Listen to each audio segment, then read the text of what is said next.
নমস্কাৰ স্বাগতম জনাইছোঁ কেৰিয়াৰ আসামৰ নতুন এটা ভিডিঅ'লৈ তো বন্ধু বান্ধৱীসকল অসম স্বাস্থ্য বিভাগ 2025 ডিএমইৰ ফালৰ পৰা যি গ্ৰেড 3 নন টেকনিকেল পদৰ বাবে অনলাইন আবেদন চলি আছে বা লৈ থকা হৈছে সেই পদবোৰৰ অনলাইন আবেদনৰ অন্তিম তাৰিখ আহি পৰিছে তো যিখিনি কেণ্ডিডেটে এতিয়াও অনলাইন আবেদন কৰা নাই তো অসমৰ ল'ৰা ছোৱালীখিনি অনলাইন আবেদন কৰক যথেষ্ট সুখবৰ সোণালী সুযোগ আহিছে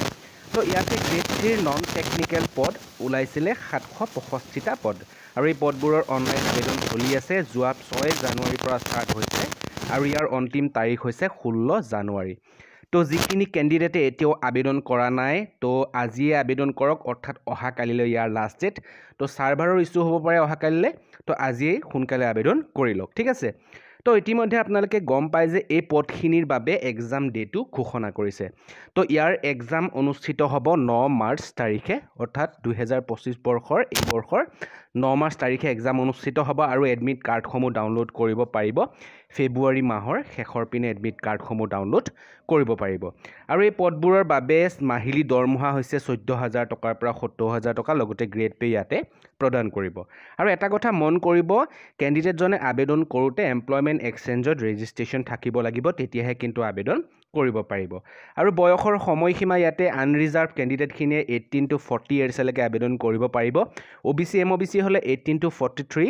SC ST হ'লে 18 to 45 PWD কেণ্ডিডেট হ'লে 18 to 50 ইয়াৰ্ছলৈকে আবেদন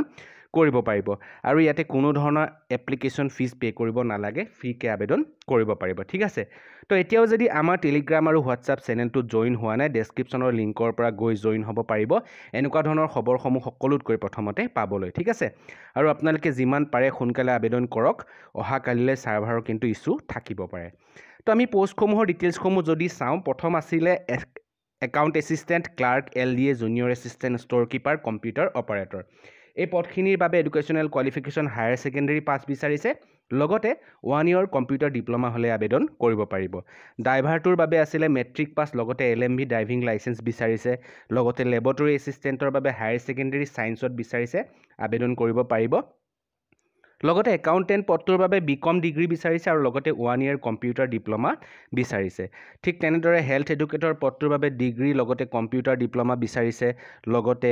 লাইব্ৰেৰী এছিষ্টেণ্টৰ পদ আছে সাইণ্টিফিক এছিষ্টেণ্ট লাইব্ৰেৰিয়ান ডায়েটিচিয়ান ষ্টেনোগ্ৰাফাৰ আৰু লোৱাৰ ডিভিজন এছিষ্টেণ্ট এই পদকেইটাৰ বাবে হায়াৰ ছেকেণ্ডেৰী পাছ লগতে ইকুইভেলেণ্ট আৰু 1 ইয়াৰ কম্পিউটাৰ ডিপ্ল'মা বিচাৰিছে তো আপোনালোকে ডেছক্ৰিপশ্যনৰ লিংকৰ পৰা সকলোকেইটা পোষ্টৰ এগেইনষ্টত কি কোৱালিফিকেশ্যন বিচাৰিছে আপোনালোকে ভালদৰে ডিটেইলছত চাব পাৰিব আৰু যদি সিলেবাসটো চাওঁ তেনেহলে টোটাল 100 মাৰ্কছৰ ৰিটেন এক্সাম অনুষ্ঠিত হ'ব সময় থাকিব 1 ঘণ্টা 30 মিনিট আৰু কোৱেশ্চনবোৰ MCQ টাইপ হ'ব অৰ্থাৎ মাল্টিপল চইচ কোৱেশ্চন হ'ব আৰু 50টা কোৱেশ্চনে থাকিব কিন্তু এটা কোৱেশ্চনৰ মাৰ্কছ 2 মাৰ্কছ কৈ থাকিব ঠিক আছে আৰু এটা ভাল খবৰ ইয়াতে কোনো ধৰণৰ নিগেটিভ মাৰ্ক নাথাকে ঠিক আছে আৰু ইয়াতে কোৱেশ্চনবোৰ আহিব জেনেৰেল নলেজৰ পৰা আহিব ইংলিছৰ পৰা আহিব সায়েন্স আৰু ম্যাথমেটিক্সৰ পৰা আহিব ক্লাছ 10ৰ ঠিক আছে তো এইখন হৈছে সিলেবাস তো আপোনালোকে ডেছক্ৰিপশ্যনৰ লিংকৰ পৰা গৈয়ে চাব পাৰিব আৰু অনলাইন আবেদনৰ ডাইৰেক্ট লিংকটো ইয়াতে দি দিছোঁ আপোনালোকে ক্লিক হেয়াৰ ক্লিক কৰি অনলাইন আবেদন কৰিব পাৰিব আৰু এডভাৰটাইজমেণ্টখন ইয়াতে গৈ চাব পাৰিব ডেছক্ৰিপশ্যনৰ লিংকৰ পৰা ঠিক আছে আৰু যিখিনি কেণ্ডিডেটে পূৰ্বতে আবেদন কৰিছে তেওঁলোকে পুনৰ আবেদন কৰিব নালাগে তো যিখিনি কেণ্ডিডেটে